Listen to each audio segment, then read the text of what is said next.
নামাজের পাওয়ারটা কেমন। আল্লাহ তাআলা বলেন কাল কিয়ামতের ময়দানে তোমার কোনো কিছু কাজে আসবে না, তোমার মাও কাজে আসবে না, তোমার বাবাও কাজে আসবে না, পৃথিবীর কোনো কিছু কাজে আসবে না, কিন্তু কিছু লোক কাজে আসবে, কিছু মানুষ তোমার কাজে আসবে। যে মানুষগুলোর সাথে তুমি ভালো সম্পর্ক রাখছো, যেই মানুষগুলো আল্লাহওয়ালা, যেই মানুষগুলোর কথার থেকে, যেই মানুষগুলো যখন কথা বলে, যখন শ্রোতারা শুনে, যখন চোখের পানি চলে আসে, যেই মানুষগুলো যখন আল্লাহর কাছে চায়, মানুষ নিয়ে চায়, তখন কথাগুলো শোনার পর চোখে পানি চলে আসে। কেননা যারা হক্কানি আল্লাহওয়ালা, তাদের বয়ান শুনলে শ্রোতারা চোখ বেয়ে ঝরঝরাইয়া পানি পড়ে। যত দেখবেন আল্লাহওয়ালা যারা, যত বড় আল্লাহর ওলিরা পৃথিবীতে থেকে বিদায় নিয়ে চলে গেছে, তাদের শ্রোতাদেরকে যখন কথা বলতো, তাদের চোখ দিয়ে ঝরঝর করে পানি পড়তো। আর আজকে আমাদের বক্তারা বয়ান করলে চোখের পানি তো দূরের কথা, অন্তর নরম হয় না। কেননা ইমানের অভাব, আমলের অভাব। এই জন্য আল্লাহ রাসূল সাল্লাল্লাহু আলাইহি সাল্লাম বলেন উলামাউকুম শাররুম মান তাহতা আদিমিস সামাই মিন ইনদিহিম তাখরুজুল ফিতনাতু ওয়া ফীহিম তাউদ। আল্লাহ রাসূল সাল্লাল্লাহু আলাইহি সাল্লাম বলেন দুনিয়ার ভিতর কত উলামায়ে কেরাম আসবে, কিন্তু তাদের কথা থেকে সুন্দর কথা, মধুর কথা বাহির করবে, কিন্তু মানুষের মনকে নরম করতে পারবে না। সুন্দর কথা বলবে কিন্তু মানুষের মনকে নরম করতে পারবে না। কারণ একটাই, অন্তরের ভিতর আল্লাহ তাআলার ভয় নাই। দেখায়, দুনিয়াকে দেখায় আমি পারি, দেখো আমি এত কিছু পারি, আমার এত কিছু আছে, আমার কণ্ঠ অনেক সুন্দর, তোমরা শোনো, আমি কি সুন্দর কোরআন তেলাওয়াত করতে পারি, কিন্তু আল্লাহর জন্য করবে না। আমি কি সুন্দর আল্লাহ তাআলাকে ডাকতে আছি, দেখো শোনো, কিন্তু নিজের চোখ দিয়ে পানি পড়বে না। এই জন্য আল্লাহ রাসূল সাল্লাল্লাহু আলাইহি সাল্লাম এই হাদিসের ভিতরে বলেন মাসাজিদুকুম আমিরাতুন ওয়া হিয়া খরাবুম মিনাল হুদা। তারপরে বলে উলামাউহুম শাররুম মান তাহতা আদিমিস সামাই মিন ইনদিহিম তাখরুজুল ফিতনাতু ওয়া ফীহিম তাউদ।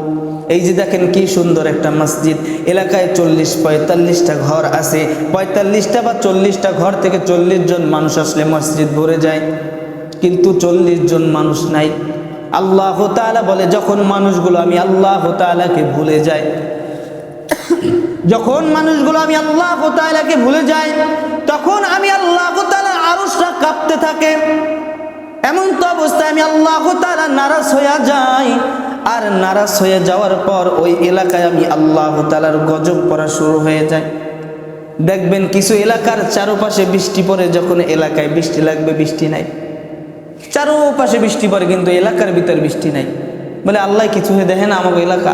আল্লাহ ঠিকই দেখে, কিন্তু আল্লাহ তাকাইলে তো দেখে খালি তোমরা জুলুম করো, গুনাহ করো, এই জন্য তো আল্লাহ দেয় না। আল্লাহ তাআলার ভয় আমাদের ভিতর নাই। যদি ভয় থাকতো, রাসূল 1500 বছর আগে বলে গেছে যে উলামা মাসাজিদুকুম আমিরাতুন ওয়া হিয়া খরাবুম মিনাল হুদা। খরা তো চিনেন, খরা পড়লে কি হয়, এই কোলা মাঠ সব এরকমভাবে ফেটে যায়, ফেটে যাওয়ার পর ফসলগুলো আস্তে আস্তে পুড়ে যায়, থাকে না, ফসল ভালো হয় না। এই যে পাট বুনাইছে যারা, এখন যদি পানি না দেয় পাট কি আর হইবে? পাট আর লম্বা হবে না, ওটা আস্তে আস্তে মরে যাবে। নিচেও পানি পাইতে আসে না, উপরে থেকেও পানি দেওয়া হইতে আসে না, শেষ খরার কারণে ফসল নষ্ট হয়ে যায়।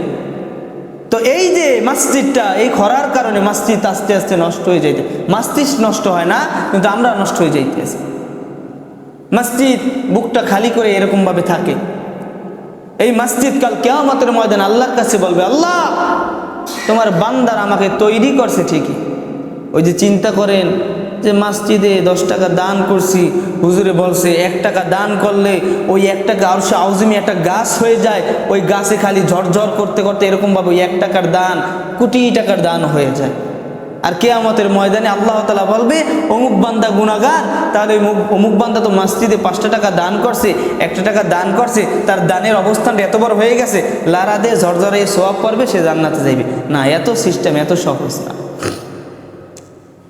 আল্লাহ রাসূল সাল্লাল্লাহু আলাইহি সাল্লাম যদি চাইতো এই মক্কার ভিতর আমি বড় ধনী হব, পারতো না?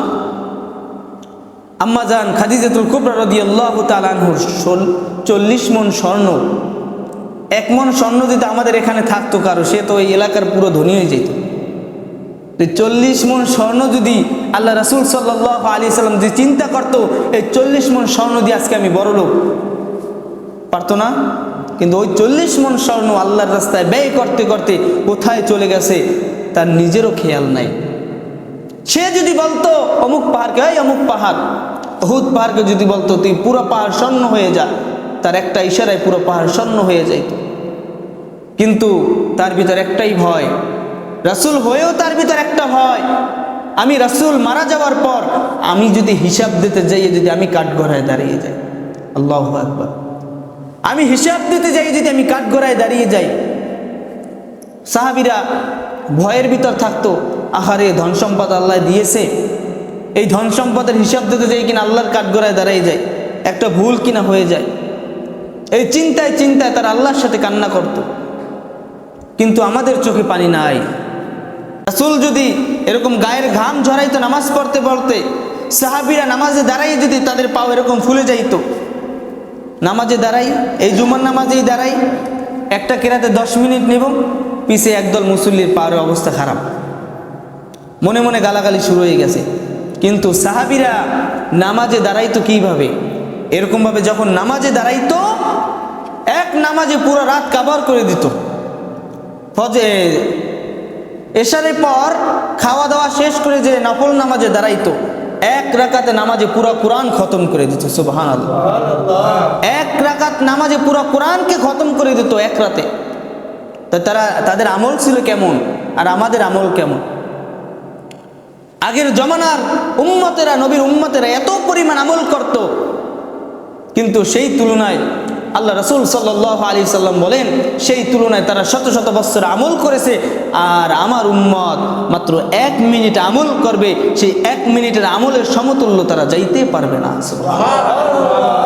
এই যে সুবহানাল্লাহ বলছেন, এই সুবহানাল্লাহর ওজনটা কেমন?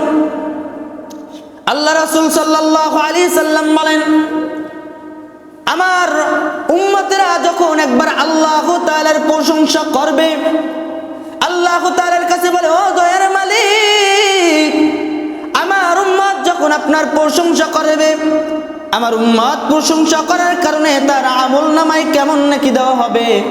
আল্লাহ তাআলা বলতে আছে, ও আমার হাবিব, এই পৃথিবীতে যত শূন্য স্থান দেখতে আছেন, এই শূন্য স্থান ভরাট যদি করা হয় স্বর্ণ দ্বারা, আর ওই স্বর্ণ যদি বিক্রি করিয়া যত টাকা হয়, ওই টাকা যদি দান করা হয়, যত সওয়াব হবে তার চেয়েও দ্বিগুণ সওয়াব আপনার উম্মতের আমলনামায় যায়। পৃথিবী যদি ভরাট করা হয় স্বর্ণ দ্বারা, পৃথিবীর একুল উকুল কেউ যাইতে পারে না এখন পর্যন্ত। এই বরিশাল জেলাটাই তো ঘুরতে পারে নাই, বাবুগঞ্জ তো থানাটাই তো এখন পর্যন্ত ঘোরা হয় না সব জায়গায়। আপনি সব জায়গায় যে এমন চিন্তা করবেন ইবলিসের মতো, ইবলিস কি করছে? এমন কোনো পৃথিবীতে এমন কোনো জায়গা নাই, এই যে দাঁড়াই রয়েছি যেখানে পাও দিয়ে রাখছি, এই জায়গায় ইবলিসের সেজদা আছে। ইবলিস চিন্তা করছে, এমন আল্লাহওয়ালা হয়ে গিয়েছিল, ইবলিস বলছে যে আল্লাহ, আমি কোনো জায়গা ফাঁকা রাখবো না যেই জায়গায় আপনার সেজদা না থাকবে। কিন্তু সেই ইবলিস একটা ভুলের কারণে আজকে কি হয়ে গেছে? শয়তানে রূপান্তরিত হয়ে গেছে। শুধু একটা ভুল, আদমকে সেজদা করো না, আমি সেজদা করব না। আদমকে সৃষ্টি করা হলো কি দিয়ে? মাটি দিয়ে। আর আমাকে সৃষ্টি করা হয়েছে আগুন দিয়ে। মাটি যত উপরে নিক্ষেপ করা হোক না কেন, মাটির স্থান থাকবে নিচে, আর আমি আগুন যত জ্বালানো হইবে আমার তাপ থাকবে উপরে, অতএব আমি সেজদা করতে পারবো না। এই একটা অহংকার করার কারণে ইবলিস ধ্বংস হয়ে গেল।